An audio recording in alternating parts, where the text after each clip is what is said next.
I'm Sam Motif, and this is my developmental history. During the first 3 years of my life, I can see changes in my social, emotional, cognitive, and language development. Socio-emotionally, I was in Erickson's oral sensory stage of trust versus mistrust. I learned to really trust my parents, since they were the ones who fed and cared for me.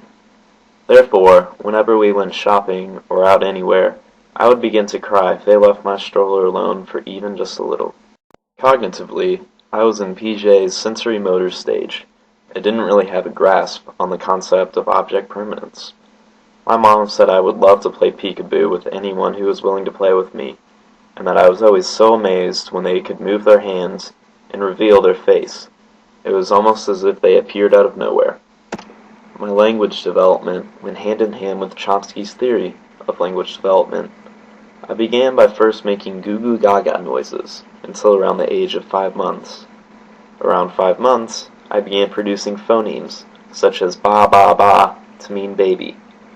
At a little less than a year, I had about 30 to 40 words in my language bank. However, I would overuse some of these words. For example, when my parents took me to the mall, I would say dada to every man who walked by, even if he wasn't my dad. At around 18 months, I could form 2-word sentences, such as saying dog white to my dog Chloe, who was white. And then finally, around 2 years, I could make complex sentences. In preschool, I began to gain more independence, like going to school for a half day 3 times a week. Also, I was a big brother to 2, so I had greater independence in that regard, like being able to stay up later than both my brother and sister. I was still in PJ's pre-operational stage, and always thought others could see what I did. Like the one time I was at my aunt's house, and I got a stain on my shirt. My mom called on the phone, and I expected her to be able to see the stain even though she wasn't there. I also became much more motivated by self-interest, like what is described in Kohlberg's second stage of development. Therefore, I wouldn't immediately tattle on my sister, but would rather see what I could get out of it, and then decide whether I should tell my parents or not.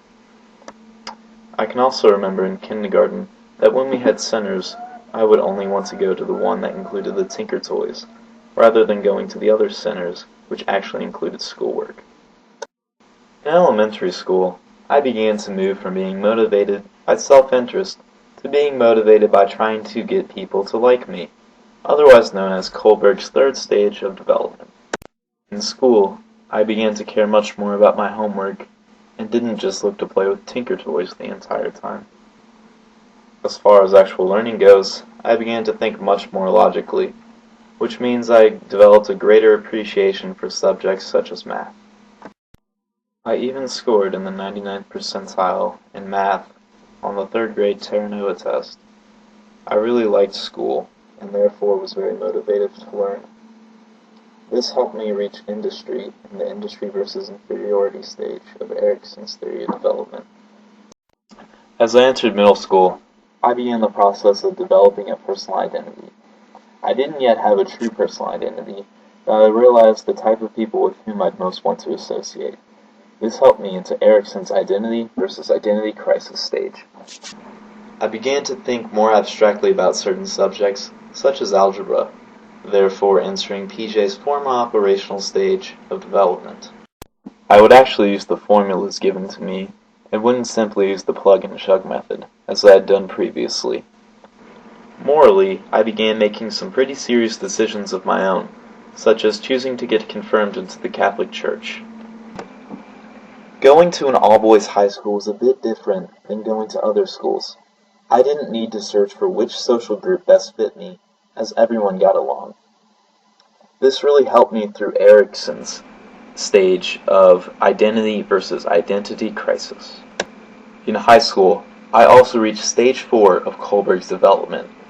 I followed rules not because they would help others like me or help me avoid trouble, but because I knew they were necessary.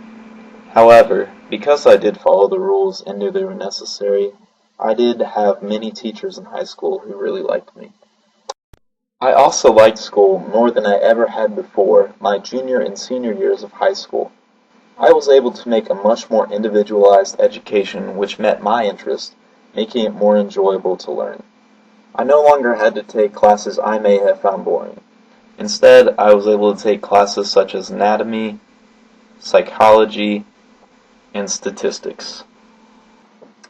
In college, I have only seen an increase in this enjoyment of learning. The classes I take now correlate more to what I want to do with my life than other classes ever have before. Being able to apply such subjects as exercise physiology and foundations of fitness to my future career as a physical therapist is invaluable.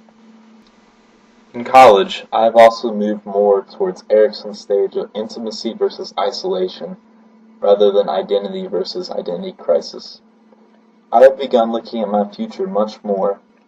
I even wonder all the time if I have met the girl I will marry yet, or if God has a different plan for me altogether. I am also looking to move further towards Maslow's idea of self-actualization.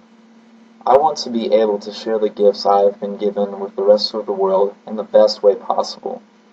I want to be able to reach my full potential and be the best person I can. Whether or not I will ever meet my self-actualization need remains unseen, but I will continue to strive for the best. Being able to understand the concepts behind development will only help me in my future career as a physical therapist, and possibly a pediatric physical therapist. The ability to know and understand which stages my patients may be going through will be invaluable when it comes to communicating with them. Communication with patients, and with patients who are children in particular, is vital to helping them perform the exercises correctly and help them return to functionality as quickly as possible. There is obviously much more I could learn about development. However, the knowledge I have been able to gain from this class is only going to help me as I move on from college into the work world.